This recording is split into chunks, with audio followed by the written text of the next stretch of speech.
say, when I was told something of the way in which the program was going to unfold, I was told a little bit about the boa and the tiara, and I thought to myself, dear God, don't make me present those. I don't think I can do that. I wouldn't do that to you. Although, Today. if I may digress just for a moment, of all of the gift celebrations that I spoke at, the only one that I really had to riff with all my might at was my prior post, a endowment for animal law, animal rights law, and it was a scholarship given, or rather an endowment given in honor or memory of the donor's late pet. And what we unveiled was a portrait of the dog. So I thought, you know, if we can handle that one, tiaras and boas are going to be easy. But they actually gave me a much better gig, which I will come to shortly, which is the ultimate symbol in some ways of an academic chair, and that is the physical chair itself, which I will have the honor of unveiling. Marty, I will tell you that of the various pieces of furniture I have in my office, I have a number of Brandeis chairs, as you'd expect, in the President's office, as you know. But there's one that comes from my 17 years at Boston University that I always refer to not only as the most important piece of furniture in the office to me, but the most expensive piece of furniture. And that is Piker's work compared to the commitment that is demonstrated by this chair. You who started here actually before 1981 as a graduate student, but then in 1981 on the faculty, and not only have contributed in so many ways, and I'll come shortly to our work together during the last days of your administrative career here and the first days of mine, and I will ever be grateful for that overlap, as you know. But the role that you played in a field that now is one of those fields that's so obvious. You talk about an important program dealing with issues of disability rights and the role of disability in society and the issues that disabilities raise for families and communities and for nations. It's important work, but now when you tell people this is an important presence of ours at Brandeis, people sort of nod. And I think in many ways that's the greatest compliment there is.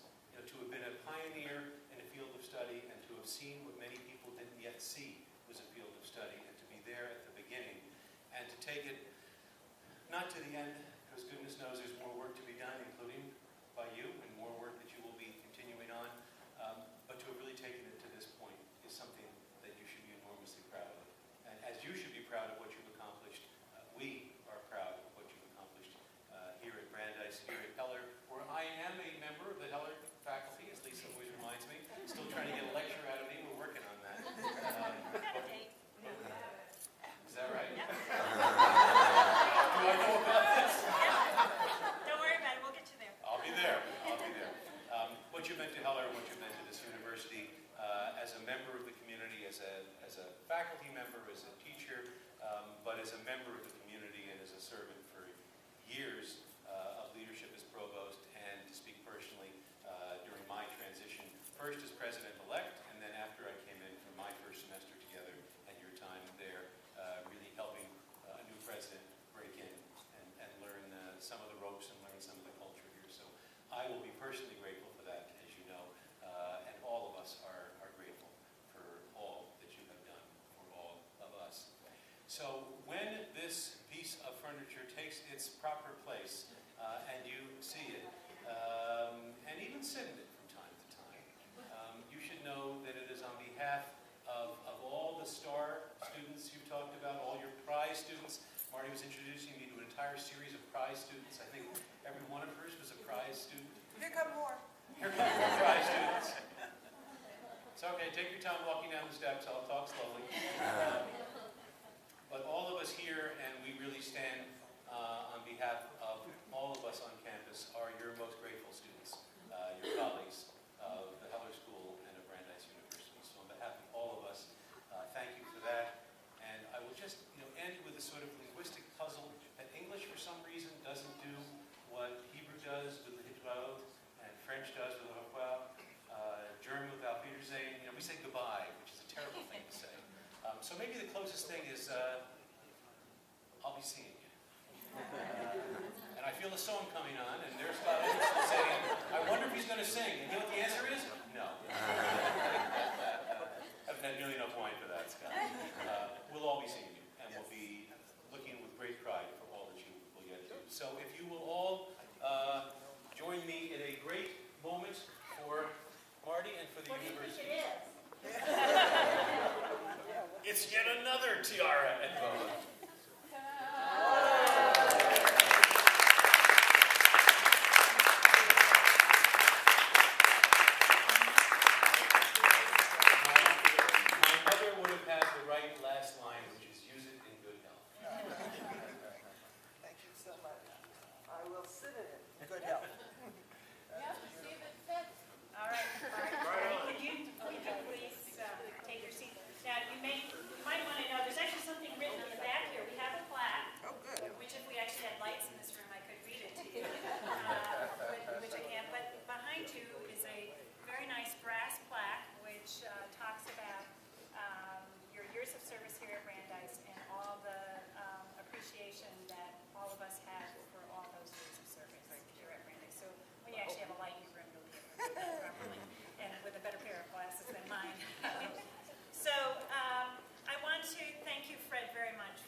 Notice it's like just the day before.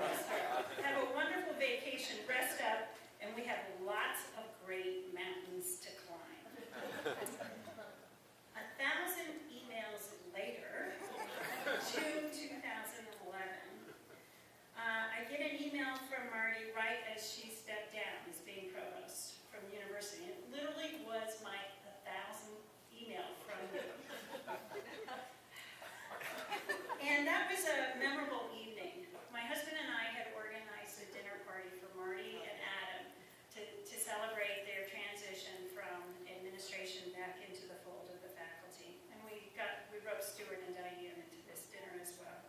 organized an elegant Italian dinner evening.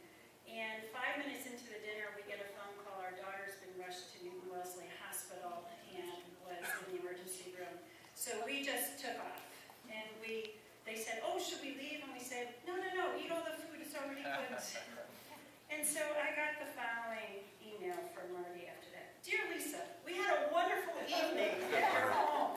The food was terrific, the conversation engaging. Mind you, we didn't get back to 2 o'clock in the morning. But we sure missed you, Fabio and Julia. Doing the dishes was just like being with family. Everyone helped. This was the most amazing dinner party I ever gave. The guests ate all the food, washed up, and left us a half a pot of coffee. That was it.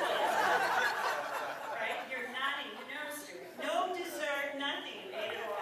But they cleaned the dishes. Extraordinary. I love that. That was my 1,000th email from Marty.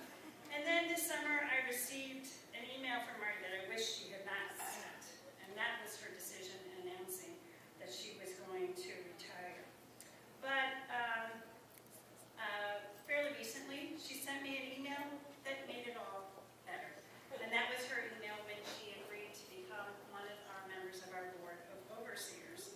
So Marty, using your very own words to me in 2008, it really feels wonderful to be at this point. Have a wonderful retirement, but just letting you know, we have lots of great mountains.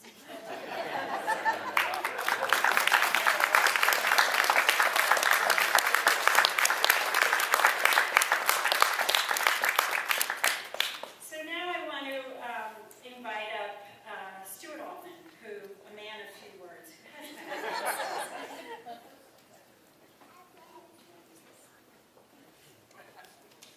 All right. So the one person that I didn't invite to this event was my wife. Why didn't I do that? Well, there were 3 reasons. But mainly, one, she knows that I've had this long-term love affair. And so does her husband, right? It's been sort of safe. I'll let you worry about the sort of.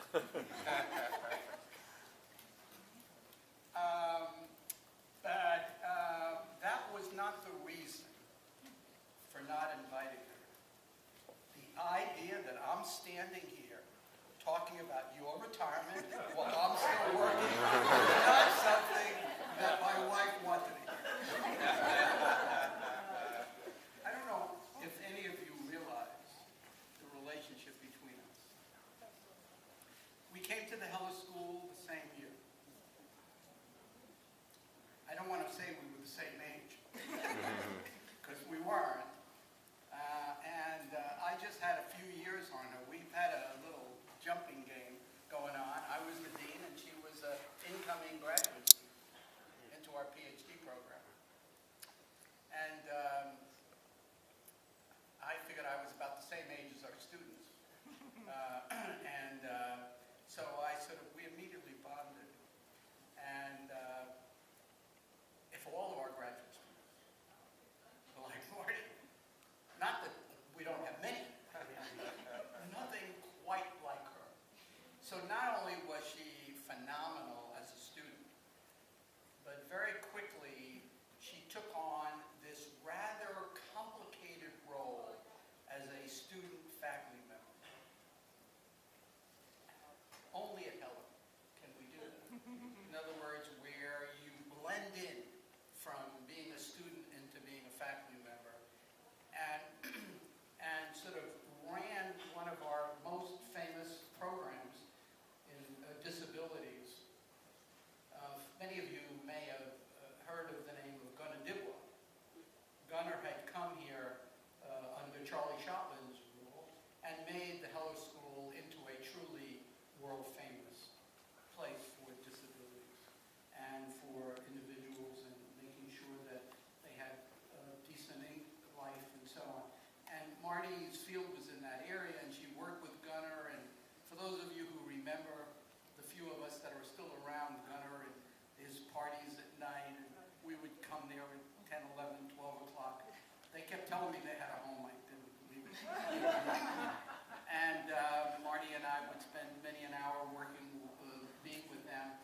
but Gunnar began to decide it was time for him to retire, which meant that we needed to find a replacement for him, which turned out to be a very difficult exercise.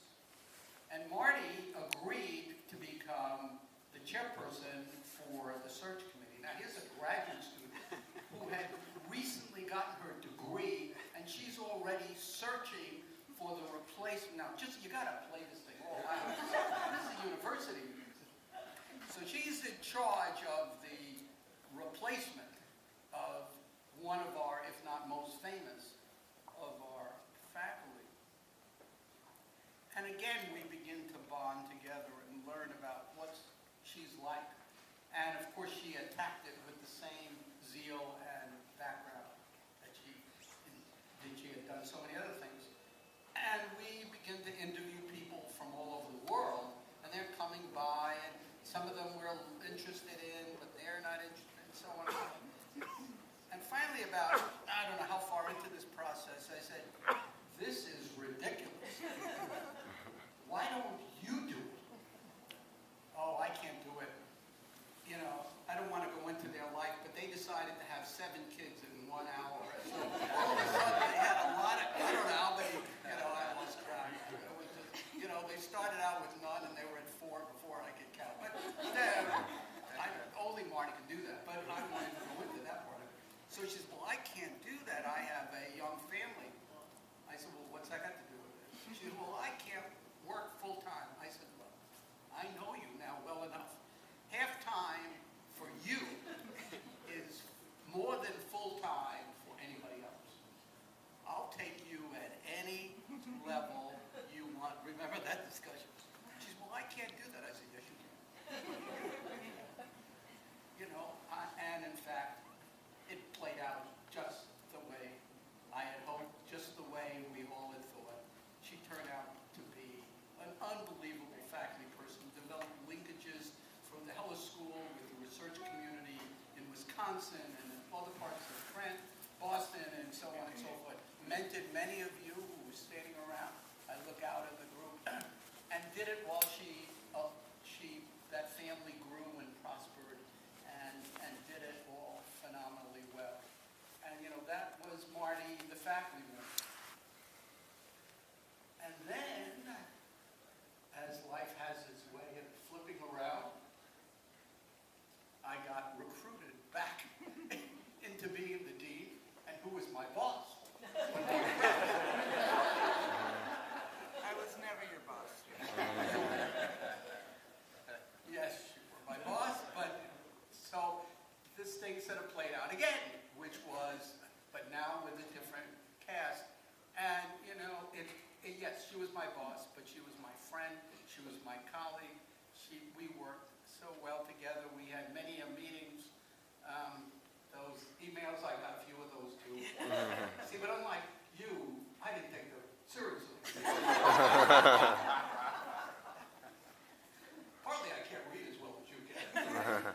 So we worked together for those few years, and then we plotted together. At least this was our plotting together, and how pleased we are that we succeeded. But this is to say the least, a bittersweet.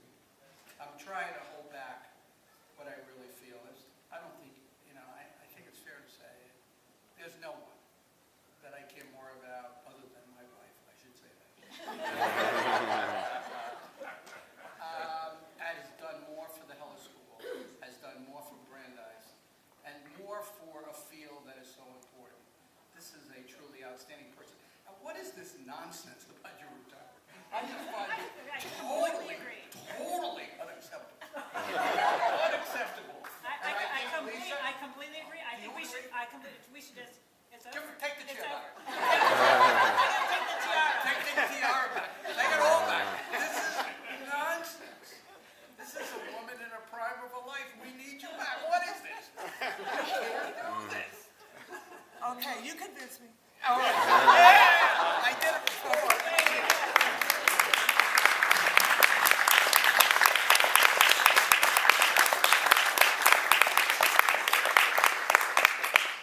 Oh, Stuart,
challenges in navigating service systems that often seem more complex than they need to be. Marty built lasting relationships with all members of the disability community, individuals, families, providers, policymakers, advocates, and self-advocates. This was demonstrated most dramatically each year by the attendees at the holiday party held at her house. It was the favorite seasonal party for many. Even Santa Claus never missed one.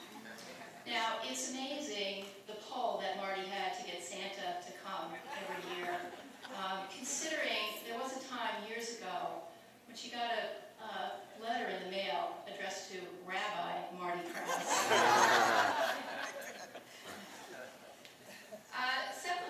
Secondly, Marty has kept disability policy and research as a cornerstone of the Heller mission. Marty was the first director of the Star Center on Intellectual and Developmental Disabilities, and she led the National Training Grant Program here for many years. Marty not only carried on and expanded the legacy started by Gunnar and Rosemary DeWad, but she's also paved the way for the disability agenda to continue to thrive here at Heller long into the future. Marty was key in convincing the Lurie family to establish their Institute on Disability Policy here, and in helping to find the perfect leader for the Lurie Institute in Susan Parish. And finally, none more important in my mind, her impact on the numerous students like myself, whom she mentored over the years. Marty always seemed to have the ability to put together the right combination of carrot and stick to help students through the dissertation process. She was an incredible mentor, not only because she demanded high-quality work from her students, but because we saw how she demanded it of herself. You know, it was harder way back when there was no internet and no way to electronically send files, but I remember many times myself and others driving to Brookline to bring chapters and papers and leave it in the milk box on her step for her to read overnight.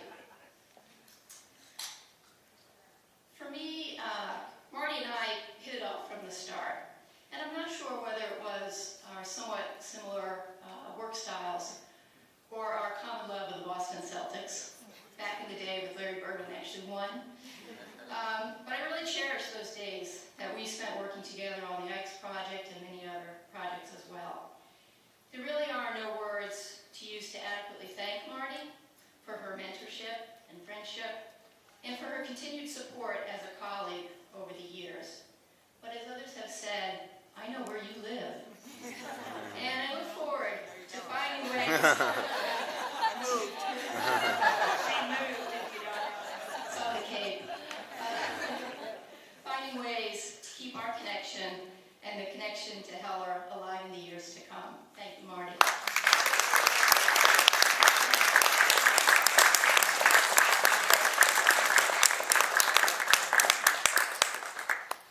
So GPS instructions on how to get to Marty's house in the Cape will be provided afterwards to those who are interested.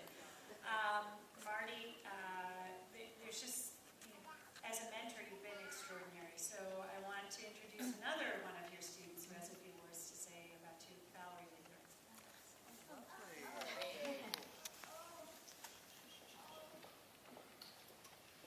I have to admit, like many of you in the room, I'm still in shock. I never imagined you retiring, but I'm sure you'll have a wonderful time.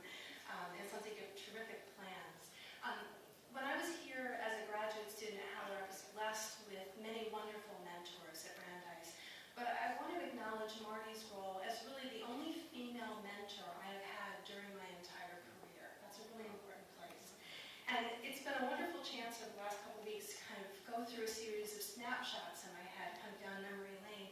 All these different images of Marty and her life that she shared with all of us in the Star Center. So what I'm going to do is I'm going to share a couple of those snapshots with you now. Snapshot number 1. It's the first day of class for survey research methods, and I am Marty's TA that year. And Marty's in her office getting ready for class, and she's nervous. And I think, wow, she's nervous, and I comment on it. And she said to me, the day I stop being nervous is the day I don't care any longer.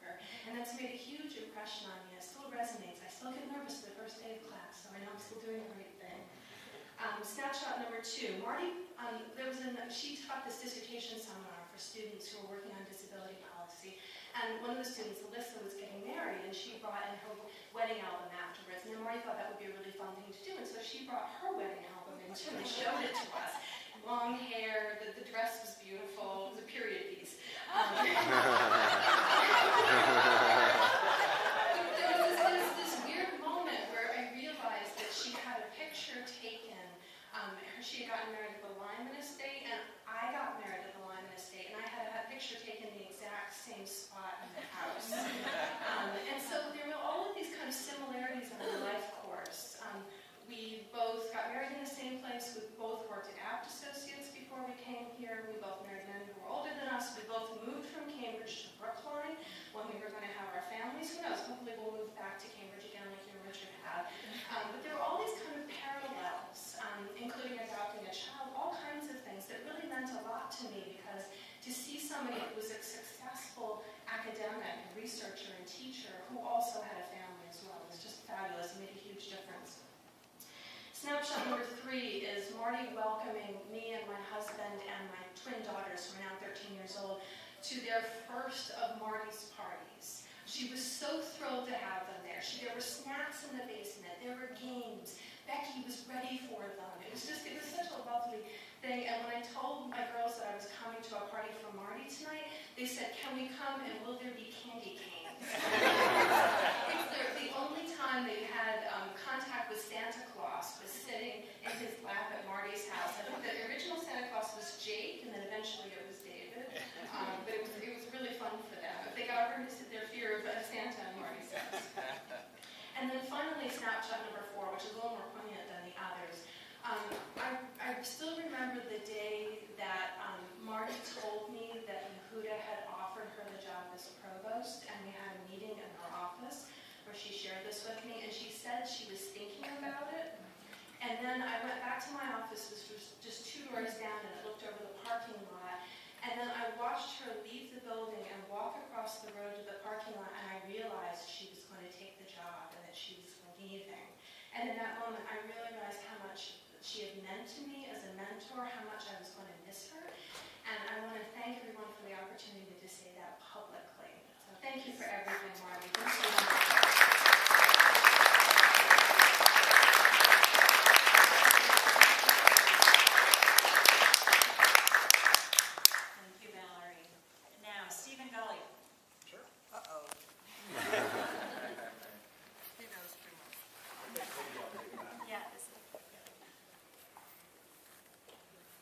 So I think maybe there was a little bit of a miscommunication, because I thought we were here to toast your career, and apparently we're here to roast your career.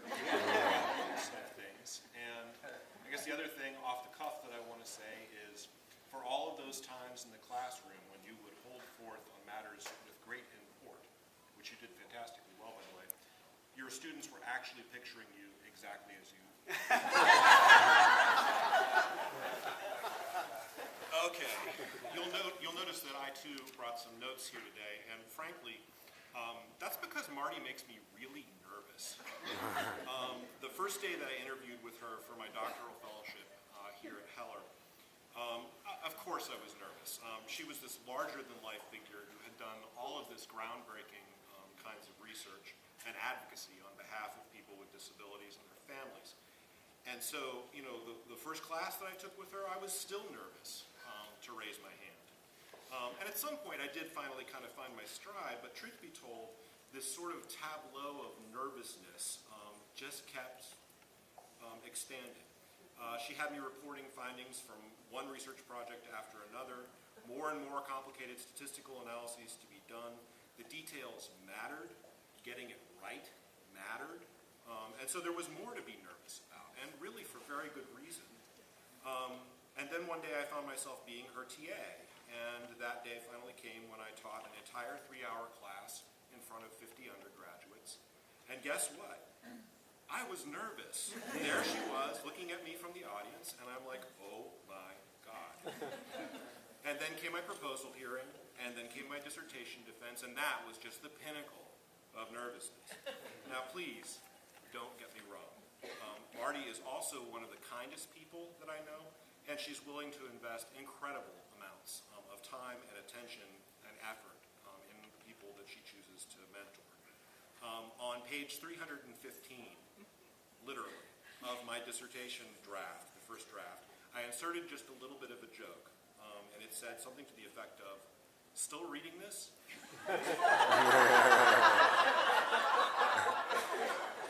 You really need to get a life.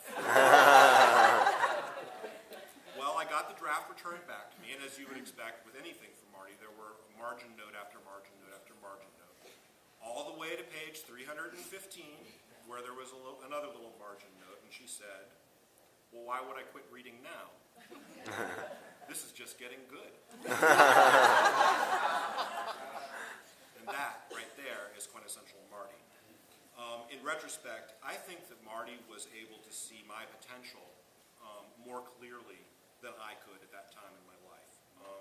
If I were to visit myself some 15 years, I can't believe it's been 15 years ago, and say, "Self, by the way, you're going to turn out to be a scientist, you're actually going to be a professor, and your career stands a decent chance at maybe helping some people make a real difference in their lives," I would have been beyond surprised at that news. But the thing is, I don't think Marty would really have been surprised by that at all. I was still really kind of getting to know myself when I showed up at this school. Today I can tell you what my research interests are, I can tell you what my career is all about, I can tell you why I do what I do. But these interests and the skills to pursue them could only have arisen with a mentor who was kindly setting the bar a little bit higher and then a little bit higher again every time that I cleared it. Marty stretched me. She honed me to be able to sit at the table with influential people and just get the job done, whether I was nervous or not. Okay, one more little note here. I think Marty's training and knowledge base encapsulate what I would call a life course or ecological perspective on disability. And she's applied that not only in her advocacy, that's obvious, not only in her research, that's also obvious. Also, I think in her work as our provost. But what I'm finally putting together for myself as I sort of, like Valerie, took a moment to sit back and just think back through the snapshots in my head of Marty, is that she's been using that perspective all along to guide her mentoring of her students. She fundamentally gets that when we invest in the structures that students need and hold them to standards tailored correctly for them, they're going to end up exceeding their own preconceived notions of their potential. To do this means working extremely closely with students, finding their strengths, providing structures and opportunities to build upon them. You know, it's been a decade now since I first TA'd for Marty. Today I teach that course here at Brandeis. And as I stay up late reading every last word of my own students' papers, and I reflect on my own life course, it's Marty's voice that inevitably I hear in my head. And mostly it tells me that I'm doing great work, but that there are a couple things that I could still do better. So, Marty, thank you from the bottom of my heart for making me just a little bit nervous all of these years. And indeed, why would I quit reading? It is just getting good.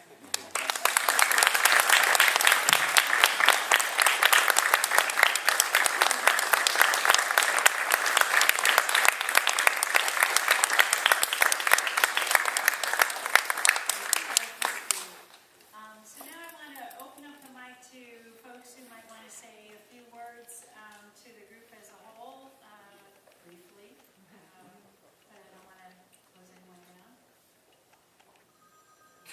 David Squire, I'm going to bring the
It's overwhelming. And I've been obviously thinking a lot recently about my life here at the Heller School. And I just had a couple things I wanted to say that I've been reflecting on. One is that just being associated with Brandeis, just being associated with the Heller School, gives you a cache